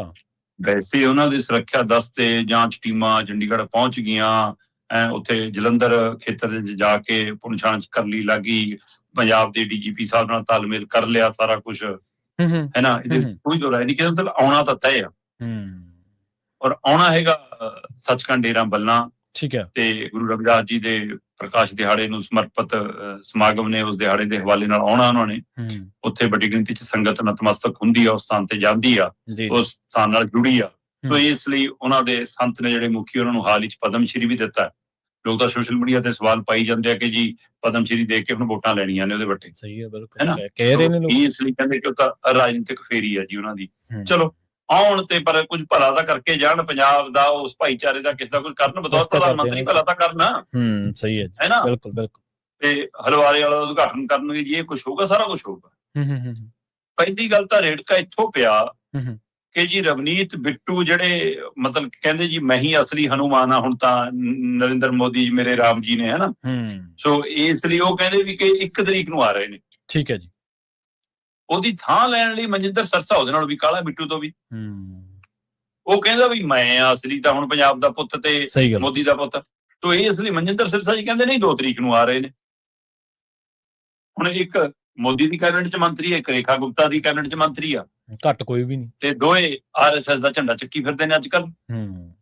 ਤੇ ਇਸ ਲਈ ਉਹ ਦੋਵਾਂ ਦੀ ਤਰੀਕ ਦੇ ਬੋਲਾਂ ਦੇ ਹੁਣ ਰੇੜਕਾ ਪਏਗਾ ਜੀ। ਪੰਜਾਬ ਦੀ ਬੀਜੇਪੀ ਲੀਡਰਸ਼ਿਪ ਨੂੰ ਸਮਝ ਨਹੀਂ ਆਉਂਦੀ ਜੀ। ਸਹੀ ਹੈ, ਜੈਕਟ 1 ਤਰੀਕ ਨੂੰ ਪਾਈਏ ਕਿ ਜੈਕਟ 2 ਤਰੀਕ ਨੂੰ ਪਾਈਏ, ਹੈ ਨਾ। ਉਹ ਹੁਣ ਇਸ ਚੱਕਰ ਚ ਨੇ ਕਿ ਕੀ ਕਰੀਏ। ਸੋ ਇਹ ਕਿਉਂਕਿ ਉਹ ਫਿਰ ਬਕਸੂਆ ਲਾਉਣਾ ਪੈਂਦਾ, ਕਮਲ ਦੇ ਫੁੱਲ ਵਾਲਾ ਨਾ ਗਲੀ ਹੋ ਜਾਂਦੀ ਹੈ ਜੈਕਟ ਚ, ਤਾਂ ਫਿਰ ਉਹ ਇੱਕੋ ਵਾਰ ਲੱਗਦੇ ਨੇ ਕਿ ਹਾਂ। ਇਸ ਲਈ ਉਹਨਾਂ ਲਈ ਇਹ ਮਸਲਾ ਜੀ। ਹੁਣ ਜੀ ਪਹਿਲੂ ਇਹ ਆ ਕਿ ਕੱਲ ਜਦੋਂ ਪਹਿਲਾਂ ਰਵਨੀਤ ਬਿੱਟੂ ਨੇ 1 ਤਰੀਕ ਕਹੀ ਸੀ, ਮਨਜਿੰਦਰ ਸਰਸਾ ਨੇ ਜਦੋਂ 2 ਤਰੀਕ ਕਹਿਤੀ, ਤਾਂ ਮੀਡੀਆ ਨੇ ਕਨਫਰਮ ਕਰਨ ਦੇ ਲਈ ਮਨਜਿੰਦਰ ਸਰਸਾ ਦੇ ਦਫ਼ਤਰ ਤੱਕ ਪਹੁੰਚ ਅਪਰੋਚ ਕਰ ਲਈ। ਠੀਕ ਹੈ ਜੀ। ਦਫ਼ਤਰ ਕਹਿੰਦਾ 1 ਤਰੀਕ ਹੈ ਜੀ। PMO ਹਾਊਸ ਤੇ ਸਰਕਾਰ, ਪੰਜਾਬ ਸਰਕਾਰ ਅਜੇ ਕੋਈ ਪੁਸ਼ਟੀ ਨਹੀਂ ਕਰ ਰਹੀ ਸੀ। ਫਿਰ ਮਨਜਿੰਦਰ ਸਰਸਾ ਨੇ ਦੇਰ ਰਾਤ ਕਿਹਾ ਜੀ ਨਹੀਂ ਮੈਨੂੰ ਭੁਲੇਖਾ ਪੈ ਗਿਆ ਸੀ 1 ਤਰੀਕ ਆ। ਅੱਛਾ, ਇਹ ਇੱਥੋਂ ਤੱਕ ਹੋ ਗਿਆ। ਇਸ ਸਭ ਦੇ ਦਰਮਿਆਨ ਚੰਨੀ ਹੋਰਾਂ ਨੇ ਚਿੱਠੀ ਲਿਖੀ ਸੀ ਵੀ ਕਿ 1 ਤਰੀਕ ਨੂੰ ਤੁਸੀਂ ਬਜਟ ਕਿਉਂ ਰੱਖਿਆ, 1 ਦਿਨ ਨੂੰ ਛੁੱਟੀ ਕਰੋ ਗੁਰੂ ਰਵਿਦਾਸ ਜੀ ਦੇ ਦਿਨ ਦੇ ਹਵਾਲੇ ਨਾਲ। ਜਦੋਂ ਕਿ ਬਜਟ ਹਰ ਵਾਰ 1 ਫਰਵਰੀ ਨੂੰ ਹੁੰਦਾ, ਇਸ ਲਈ ਉਹ ਕਹਿੰਦੇ ਜਾਂ ਐਤਵਾਰ ਬਜਟ ਤਾਂ ਉਸੇ ਦਿਨ ਪੇਸ਼ ਹੋਊਗਾ। ਜੀ ਸਹੀ ਹੈ। ਉਹ ਕਹਿੰਦੇ ਵੀ ਮੋਦੀ ਤਾਂ ਆ ਜਾਊਗਾ ਫਟਾਫਟ ਜਹਾਜ਼ ਚੜ੍ਹ ਕੇ, ਸਾਡੇ ਵਰਗਿਆਂ ਨੇ ਜਿੱਥੇ ਜਾਣਾ ਚਰਜਨ ਚੰਨੀ ਕਹਿੰਦੇ ਅਸੀਂ ਰਹਿ ਜਾਾਂਗੇ। ਤੇ ਇਸ ਲਈ ਕਹਿੰਦੇ ਜੀ ਕਿ ਇਹ ਛੁੱਟੀ ਕੀਤੀ ਜਾਵੇ, ਉਸ ਦਿਨ ਬਜਟ ਨਾ ਰੱਖਿਆ ਜਾਵੇ। ਹੁਣ ਉਹਨਾਂ ਦੀ ਚਿੱਠੀ ਕਿੰਨੀ ਕੁ ਗੌਰ ਹੁੰਦੀ ਹੈ, ਕਿੰਨੀ ਕੁ ਨਹੀਂ, ਜਾਂ ਉਹਨਾਂ ਨੇ ਵੀ ਨੋਟ ਕਰਾਉਣਾ ਸੀ, ਨੋਟ ਕਰਾਤਾ ਇਹ ਗੱਲ ਕਹਿ ਕੇ। ਪਰ ਅਸਲ ਦੇ ਵਿੱਚ ਦੁਬਿਧਾ ਬੀਜੇਪੀ ਦੇ ਅੰਦਰ ਸੀ ਜੀ। ਸਹੀ ਹੈ। ਪਹਿਲਾਂ ਉਹਨਾਂ ਨੇ 1 ਤਰੀਕ ਹੀ ਰੱਖੀ ਸੀ, ਫਿਰ ਉਹਨਾਂ ਨੂੰ ਲੱਗਿਆ ਕਿ ਬਜਟ ਦੇ ਹਵਾਲੇ ਨਾਲ ਕਿਤੇ ਦੇਰ ਨਾ ਹੋ ਜਾਵੇ, ਸਮੇਂ ਸਿਰ ਨਾ ਪਹੁੰਚ ਪਾਈ ਉੱਥੇ, ਜਦੋਂ ਸੰਗਤ ਚੱਲ ਜਾਵੇ ਦੁਪਹਿਰ ਬਾਅਦ 3-4 ਵੱਜ ਜਾਣੇ ਆ, ਤੇ ਇਸ ਲਈ ਆਂਕਲਨ ਕੀਤਾ ਜਾ ਰਿਹਾ ਸੀ। ਫਿਰ ਕਹਿੰਦੇ 2 ਤਰੀਕ ਰੱਖ ਲਓ, ਵਿਸ਼ੇਸ਼ ਪ੍ਰੋਗਰਾਮ ਰੱਖ ਲਓ। ਫਿਰ ਉਹਦੇ ਵਿੱਚੋਂ ਆਇਆ ਕਿ ਨਹੀਂ ਦੂਏ ਦਿਨ ਤਾਂ ਜੇ ਨਾ ਹੀ ਆਏ ਲੋਕ ਜੀ ਫਿਰ ਕੀ ਕਰੋਗੇ, ਉਸ ਦਿਨ ਤਾਂ ਆਏ ਹੋਣਗੇ ਸ਼ਰਧਾਲੂ, ਆਪਾਂ ਭੀੜ 'ਚ ਆਪਣਾ ਦਿਖਾਵਾ ਪ੍ਰਗਟਾਵਾ ਤਾਂ ਕਰ ਲਾਂਗੇ। ਸੋ ਇਸ ਲਈ ਕਹਿੰਦੇ ਜੀ ਕਿ 1 ਤਰੀਕੇ ਰੱਖ ਲਓ। ਇਹ ਬੀਜੇਪੀ ਦੇ ਅੰਦਰ ਦੀ ਦੁਵਿਧਾ ਸੀ ਜਿਹੜੀ ਬਿੱਟੂ ਤੇ ਸਰਸਾ ਰਾਹੀਂ ਬਾਹਰ ਆ ਰਹੀ ਸੀ ਜੀ। ਸਹੀ ਹੈ। ਸੋ ਆਖਰ ਕੱਲ ਦੇਰ ਸ਼ਾਮ ਢਲਦਿਆਂ ਕਹਿੰਦੇ ਜੀ ਫਿਲਹਾਲ 1 ਤਰੀਕ ਤੈਅ ਹੈ। ਹੁਣ ਜਦੋਂ ਆਪਾਂ ਗੱਲ ਕਰ ਰਹੇ ਤਦ ਤੱਕ 1 ਤਰੀਕ ਹੈ। ਹਾਂ, ਚਰਚਾ ਬੀਜੇਪੀ ਦੇ ਅੰਦਰ ਇਸ ਗੱਲ ਦੀ ਵੱਡੀ ਹੈ ਜਿਹਦੀ ਗੱਲ ਆਪਾਂ ਪਹਿਲਾਂ ਕਰ ਚੁੱਕੇ ਹਾਂ ਕਿ ਬਈ ਪੰਜਾਬ ਦੇ ਲਈ ਕੁਝ ਵੱਡਾ ਐਲਾਨਣ ਬਾਰੇ ਵੀ ਸੋਚ ਰਹੀ ਹੈ ਭਾਜਪਾ। ਜੀ ਜੀ ਸਹੀ ਹੈ। ਪਰ ਹੁਣ ਇਸ ਦੇ ਉੱਤੇ ਵੀ ਦੁਵਿਧਾ ਕਿ ਕੀ ਇਹੀ ਸਹੀ ਮੌਕਾ ਹੈ ਹੁਣੇ ਐਲਾਨ ਜੀਏ ਜਾਂ 22 ਫਰਵਰੀ ਵਾਲੇ ਤੇ ਕਰੀਏ ਜਾਂ ਮੋਦੀ ਫੇਰ ਆਉਣਗੇ ਚੋਣਾਂ ਦੇ ਦਰਮਿਆਨ ਫੇਰ ਕਰੀਏ ਜੇ ਸਾਲ ਪਿਆ। ਵੈਸੇ ਸਭ ਦੇ ਧਿਆਨ ਚ ਹੋਣਾ ਕਿ ਪਿਛਲੀਆਂ ਵਿਧਾਨ ਸਭਾ ਚੋਣਾਂ ਤੋਂ ਪਹਿਲਾਂ ਵੀ ਪੰਜਾਬ ਆਏ ਸੀ ਇੱਕ ਰੈਲੀ ਕਰਨ ਤੇ ਫਿਰ ਬਰੰਗ ਮੁੜਨਾ ਪੈ ਗਿਆ ਤੇ ਨਾ ਫਿਰ ਕਿਸਾਨਾਂ ਦੇ ਲਾ ਰਹੇ ਸੀ। ਚਰਨਜੀਤ ਚੰਨੀ ਜਦੋਂ ਹਿੱਕ ਤਾਣ ਕੇ ਖੜ ਗਏ ਸੀ ਉਸ ਸਮੇਂ ਚੰਨੀ ਨੂੰ ਬਹੁਤ ਵਾਹਵਾਹੀ ਮਿਲੀ ਸੀ ਕਿ ਵੀ ਘੱਟੋ ਘੱਟ ਦਮ ਤਾਂ ਰੱਖਿਆ। ਨਵਾਂ ਮੁੱਖ ਮੰਤਰੀ ਦਾ ਸਾਡਾ ਉਸ ਗੱਲ ਦੀ ਵੀ ਮਾਫੀ ਮੰਗ ਸੀ ਜਿਹਦਾ ਲੈਣਾ ਨਾ ਦੇਣਾ ਨਹੀਂ ਸੀ ਉਸ ਗੱਲ ਨਾਲ। ਜੋ ਮੁੱਖ ਮੰਤਰੀ ਬਣਨ ਤੋਂ ਬਾਅਦ ਮੁੱਲਾਂਪੁਰ ਕੋਲ ਚੰਡੀਗੜ੍ਹ ਆਏ ਸੀ ਖਾਲਸਾ ਦਾ ਉਦਘਾਟਨ ਕਰਨ, ਹੈ ਨਾ। ਤੇ ਇਸ ਲਈ ਹੁਣ ਵੀ 2027 ਦੀਆਂ ਚੋਣਾਂ ਤੋਂ ਇੱਕ ਤਰ੍ਹਾਂ ਨਾਲ ਪਹਿਲਾਂ ਆਉਣ ਦੀ ਫੇਰੀ ਆ। ਸੋ ਇਸ ਨੂੰ ਹੁਣ ਪੂਰੇ ਉਸ ਤਰੀਕੇ ਨਾਲ ਗਲੋਬਲਾਈਜ਼ ਕੀਤਾ ਜਾ ਰਿਹਾ ਕਿ ਪ੍ਰਚਾਰਿਆ ਜਾਵੇ। ਹੁਣ ਇਹਦੇ ਵਿੱਚੋਂ ਮੰਨਿਆ ਇਹ ਜਾ ਰਿਹਾ ਜੀ ਕਿ ਬਜਟ ਵਾਲੇ ਦਿਨ ਆਉਣਾ ਔਰ 2027 ਦੀਆਂ ਵਿਧਾਨ ਸਭਾ ਪੰਜਾਬ ਦੀਆਂ ਚੋਣਾਂ ਤੋਂ ਪਹਿਲਾਂ ਇਹ ਆਖਰੀ ਬਜਟ ਹੈ। ਇਸ ਲਈ ਇਸ ਬਜਟ ਦੇ ਵਿੱਚ ਯੂਪੀ ਤੇ ਪੰਜਾਬ ਲਈ ਕੁਝ ਅਹਿਮ ਹੋਏਗਾ। ਜੀ ਜੀ ਜੀ।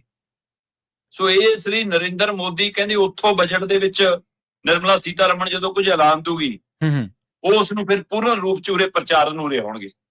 ਸੋ ਇਹ ਹੁਣ ਕੀ ਕੋਈ ਰਾਹਤ ਪੈਕੇਜ, ਕੋਈ ਆਰਥਿਕ ਪੈਕੇਜ, ਕੋਈ ਵੱਡੀ ਸਹੂਲਤ, ਸਹੀ ਹੈ ਨਾ, ਕੋਈ ਵੱਡੀ ਯੋਜਨਾ, ਕੋਈ ਵੱਡਾ ਪੈਕੇਜ ਕੀ ਬਜਟ ਚ ਰੱਖਣਗੇ? ਕਿਉਂਕਿ ਬਜਟ ਦੇ ਵਿੱਚ ਤਾਂ ਕੋਈ ਅਜਿਹੀ ਤਜਵੀਜ਼ਾਂ ਹੀ ਰੱਖੀਆਂ ਜਾ ਸਕਦੀਆਂ। ਫਿਰ ਹੁਣ ਉਹਦੇ ਵਿੱਚ ਚੰਡੀਗੜ੍ਹ ਪੰਜਾਬ ਨੂੰ ਦੇਣ ਦੀ ਗੱਲ ਤਾਂ ਹੋ ਨਹੀਂ ਸਕਦੀ। ਜੀ ਸਹੀ ਹੈ। ਸੋ ਉਹ ਜੇ ਅਜਿਹਾ ਕੋਈ ਐਲਾਨ ਕਰਨਾ ਹੈ ਤਾਂ ਦੇਖਣ ਵਾਲੀ ਗੱਲ ਹੈ ਕਿ ਕੀ ਕੋਈ ਇੰਡਸਟਰੀ ਨੂੰ ਲੈ ਕੇ, ਕੀ ਕੋਈ ਸਰਹੱਦੀ ਸੂਬੇ ਨੂੰ ਲੈ ਕੇ, ਕੀ ਕੋਈ ਆਰਥਿਕ ਪੈਕੇਜ ਨੂੰ ਲੈ ਕੇ, ਹੈ ਨਾ, ਇਹੋ ਜਿਹੀ ਤਜਵੀਜ਼ ਰੱਖਦੇ ਵੀ ਨੇ ਕਿ ਨਹੀਂ ਕਿ ਉਹੀ ਕੌੜੀ ਅੱਖ ਰੱਖਦੇ ਨੇ। ਮੈਂ ਕਹਿੰਦਾ ਵੋਟਾਂ ਦੇ ਲਾਲਚ ਕਰੋ ਤਾਂ ਸਹੀ ਕੁਛ। ਸਹੀ ਗੱਲ। ਸੋ ਇਸ ਲਈ ਉਮੀਦ ਕੀਤੀ ਜਾ ਰਹੀ ਹੈ ਇਹ ਕਿ ਵੀ ਬਜਟ ਦੇ ਵਿੱਚ ਕੁਝ ਕਰਕੇ ਫਿਰ ਮੋਦੀ ਜੀ ਆ ਕੇ ਉਦੋਂ ਪ੍ਰਚਾਰਨਗੇ। ਇਸ ਲਈ ਇਸ ਯੋਜਨਾ ਤਹਿਤ ਪੰਜਾਬ ਫੇਰੀਆ ਤੇ ਵੱਡਾ ਐਲਾਨ ਫਿਰ ਕੋਈ ਆਉਂਦੇ ਦਿਨਾਂ ਚ ਕਰਨ ਦੀ ਯੋਜਨਾ ਤੇ ਵੀ ਕੰਮ ਕਰ ਰਹੇ ਨੇ। ਉਹ ਵੀ ਇਸ ਤਰੀਕੇ ਨਾਲ ਕਿ ਕਰੀਏ ਤਾਂ ਜੇ ਵੋਟਾਂ ਪੈਣ, ਜੇ ਵੋਟਾਂ ਮਿਲਦੀਆਂ ਹੋਣ। ਵੈਸੇ ਗਰਾਊਂਡ ਤੇ ਬਹੁਤ ਬਰੀਕੀ ਨਾਲ ਭਾਜਪਾ ਪੰਜਾਬ ਚ ਕੰਮ ਕਰ ਰਹੀ ਹੈ। ਉਹ ਬਿਨਾਂ ਝੰਡੇ ਪ੍ਰਚਾਰ ਤੋਂ, ਬਿਨਾਂ ਡੰਡੇ ਪ੍ਰਚਾਰ ਤੋਂ, ਬਿਨਾਂ ਪੋਸਟਰ ਤੋਂ ਉਹਨਾਂ ਦੀਆਂ ਛੋਟੀਆਂ ਟੀਮਾਂ ਗਰੀਬ ਵਰਗਾਂ ਚ, ਆਰਥਿਕ ਤੌਰ ਤੇ ਕਮਜ਼ੋਰ ਵਰਗਾਂ ਚ, SC BC OBC, ਆਰਥਿਕ ਤੌਰ ਤੇ ਜਰਨਲ ਵਰਗ ਕਮਜ਼ੋਰ, ਉਹਨਾਂ ਤੇ ਪੂਰਾ ਫੋਕਸ ਕਰ ਰਹੀ ਆ। ਔਰ ਲਗਭਗ ਹਰਿਆਣੇ ਵਾਲੇ ਪੈਟਰਨ ਤੇ ਉਹ ਕੰਮ ਕਰ ਰਹੇ ਨੇ ਕਿ ਪੰਜਾਬ ਦਾ ਜੱਟ ਸਿੱਖ ਕਿਸਾਨ ਜਿਹੜਾ 20% ਆ ਉਹਨਾਂ ਦੇ ਆਪਣੇ ਆਪ ਨੂੰ ਕਹਾਉਂਦੇ ਕੁਝ ਆਗੂ, ਕੁਝ ਚਿਹਰੇ ਤਾਂ ਲਿਆਓ, ਪਰ ਉਹ ਵੋਟ ਨੂੰ ਮੰਨਫੀ ਕਰਕੇ ਬਾਕੀਆਂ ਤੇ ਇੰਨਾ ਫੋਕਸ ਕਰ ਲਓ ਕਿ ਉਹਨਾਂ ਚੋਂ ਜੇ ਅੱਧੇ ਵੀ ਆਪਾਂ ਲੈ ਗਏ ਤਾਂ ਆਪਣੀ ਗੇਮ ਬਣੀ ਖੜੀ ਆ। ਜੀ ਸਹੀ। ਸੋ ਇਹ ਗੇਮ ਕਿਵੇਂ ਬਣਾਉਣ ਨੂੰ ਫਿਰਦੇ ਨੇ? ਉਹ ਕੇਂਦਰੀ ਯੋਜਨਾਵਾਂ ਦੇ ਰਾਹੀਂ, ਕੇਂਦਰੀ ਫੰਡਾਂ ਦੇ ਰਾਹੀਂ, ਜਾਂ ਇਹ ਭੜਕਾ ਕੇ ਧਰਮ ਤੇ ਜਾਤ ਪਾਤ ਦਾ ਪੱਤਾ ਖੇਡ ਕੇ ਉਹਦੇ ਵਿੱਚ ਕਿੰਨਾ ਕਾਮਯਾਬ ਹੁੰਦੇ ਨੇ। ਹਰ ਸਿਆਸੀ ਧਿਰ ਚੋਣ ਜਿੱਤਣ ਲਈ ਲੜਦੀ ਆ। ਬਾਕੀ ਪਾਰਟੀਆਂ ਵੀ ਦਾਅਵੇ 'ਚ ਇਹੀ ਖੇਡ ਰਹੀਆਂ ਨੇ। ਕਾਂਗਰਸ ਨੇ ਵੀ ਆਪਣੇ ਸਮੇਂ 'ਚ ਅੰਮ੍ਰਿਤੀਆਂ ਚਲਾਈਆਂ ਨੇ। ਅਕਾਲੀ BJP ਦੇ ਰਾਜ 'ਚ ਵੀ ਸਾਰਾ ਕੁਝ ਧੱਕਾ ਵਧੀਕੀਆਂ ਹੋਈਆਂ ਨੇ। ਆਪ ਵਾਲੇ ਦੇ ਵੀ ਆਪਾਂ ਚੰਨ ਚੜੇ ਦੇਖ ਰਹੇ ਹਾਂ। ਸੋ ਹੁਣ BJP ਪੰਜਾਬ 'ਚ ਨਵੇਂ ਚੰਨ ਚਾੜਨਾ ਚਾਹੁੰਦੀ ਆ ਤੇ BJP ਦਾ ਇਤਿਹਾਸ ਫਰੋਲ ਕੇ ਦੇਖਿਓ, ਬਹੁਤ ਖਤਰਨਾਕ ਹੁੰਦੇ ਜਦੋਂ ਇਹਨਾਂ ਦੇ ਚੰਨ ਚੜਦੇ। ਜੀ ਸਹੀ ਹੈ। ਤੇ ਜਾਂਦੇ ਗੱਲ ਕਰੀਏ ਸ਼ਰਮਾ ਜੀ ਇਨਸਾਫ ਦੇ ਘਰ ਦੀ, ਕਹਿੰਦੇ ਘਰ ਬਹੁਤ ਦੂਰ ਹੈ ਜੀ, 10 ਲੱਖ ਲੋਕਾਂ ਪਿੱਛੇ ਸਿਰਫ 22 ਜੱਜ ਨੇ ਜੀ। ਬਿਲਕੁਲ ਜੀ, ਇਨਸਾਫ ਦਾ ਘਰ ਤਾਂ ਆਪਾਂ ਦੇਖਦੇ ਹੀ ਹਾਂ ਕਿ ਸਾਲਾਂ ਬੀਤ ਜਾਂਦੇ ਨੇ, ਇੱਥੇ ਇਨਸਾਫ ਹੀ ਨਹੀਂ ਮਿਲਦਾ ਅਦਾਲਤਾਂ ਦੇ ਵਿੱਚ, ਹੈ ਨਾ। ਅਦਾਲਤਾਂ 'ਚ ਮਤਲਬ ਉਹ ਪੱਤ ਸਾਹਿਬ ਦੀਆਂ 17 ਨਾ ਬੰਦੇ ਬਿਰਖ ਹੋ ਗਏ। ਸੋ ਇਸ ਲਈ 1984 ਦਿੱਲੀ ਸਿੱਖ ਕਤਲੇਆਮ ਆਪਣੇ ਸਭ ਦੇ ਜ਼ਿਹਨ 'ਚ ਹੈ ਕਿ ਅਜੇ ਤੱਕ ਅਸੀਂ ਇਨਸਾਫ ਭਾਲਦੇ ਲੱਭਦੇ ਫਿਰਦੇ ਹਾਂ। ਅਜੇ ਤੱਕ ਭਟਕਦੇ ਫਿਰਦੇ ਹਾਂ ਕਿ ਉਹ ਲੋਕ ਜਿਹੜੇ ਆਪਣੇ ਜੀ ਗਵਾਉਣ ਤੋਂ ਬਾਅਦ ਅਦਾਲਤਾਂ ਵੱਲ ਨੂੰ ਭੱਜੇ ਸੀ, ਕਿੰਨੇ ਹੀ ਤਾਂ ਉਹ ਤੁਰ ਗਏ। ਸਹੀ ਗੱਲ। ਲੜਾਈ ਲੜਦਿਆਂ ਪਰ ਇਨਸਾਫ ਨਹੀਂ ਲੱਭਿਆ। ਸੋ ਇੱਥੋਂ ਤਾਂ ਸਾਫ਼ ਸਪਸ਼ਟ ਹੈ ਕਿ ਇਹ ਬਹੁਤ ਉਣਤਾਈਆਂ, ਬਹੁਤ ਕਮੀਆਂ, ਬਹੁਤ ਸਿਸਟਮ ਉਹ ਹੈ। ਪਰ ਸਾਡੇ ਕਾਨੂੰਨ ਮੰਤਰੀ ਨੇ ਖੁਦ ਇਹ ਗੱਲ ਰਾਜ ਸਭਾ 'ਚ ਕਬੂਲੀ ਹੈ ਕਿ ਬਿਲਕੁਲ ਜੀ ਸਾਡੇ ਕੋਲ 10 ਲੱਖ ਦੀ ਆਬਾਦੀ ਪਿੱਛੇ ਸਿਰਫ 22 ਜੱਜ ਨੇ। ਅਰਜੁਨ ਰਾਮ ਮੇਘਵਾਲ ਸਾਡੇ ਕਾਨੂੰਨ ਮੰਤਰੀ ਉਹ ਰਾਜ ਸਭਾ ਦੇ ਵਿੱਚ ਜਵਾਬ ਦੇ ਰਹੇ ਸੀਗੇ, ਇੱਕ ਸਵਾਲ ਦਾ ਲਿਖਤੀ ਜਵਾਬ ਉਹਨਾਂ ਨੇ ਦਿੱਤਾ ਕਿ ਇਸ ਲਈ ਕੋਈ ਸਰਵੇ ਨਹੀਂਗਾ ਸਾਡੀ ਜਾਂ ਕੋਈ ਰਿਪੋਰਟ ਨਹੀਂ, ਕਿ ਇਹ ਰਿਕਾਰਡਡ ਮਤਲਬ ਜਾਣਕਾਰੀ ਹੈ। ਹੁਣ ਉਸ ਜਾਣਕਾਰੀ 'ਚ ਉਹ ਕਹਿੰਦੇ ਜੀ ਕਿ ਬਿਲਕੁਲ ਜੀ ਅੱਜ ਦੀ ਤਰੀਕ ਦੇ ਵਿੱਚ ਭਾਰਤ ਦੇ ਵਿੱਚ ਜੱਜਾਂ ਦੀ ਵੱਡੀ ਕਮੀ ਹੈ ਤੇ 10 ਲੱਖ ਦੀ ਆਬਾਦੀ ਪਿੱਛੇ ਸਿਰਫ 22 ਕੁ ਜੱਜ ਹੀ ਉਪਲਬਧ ਨੇ। ਠੀਕ ਹੈ ਜੀ। ਹੁਣ ਇਹਦੇ ਵਿੱਚ ਤੁਸੀਂ ਜੇ ਗੌਰ ਕਰੋ ਤਾਂ 1987 ਦੀ ਜਿਹੜਾ ਕਾਨੂੰਨ ਕਮਿਸ਼ਨ ਹੈ ਉਹਦੀ 120ਵੀਂ ਰਿਪੋਰਟ ਹੈ ਜੀ।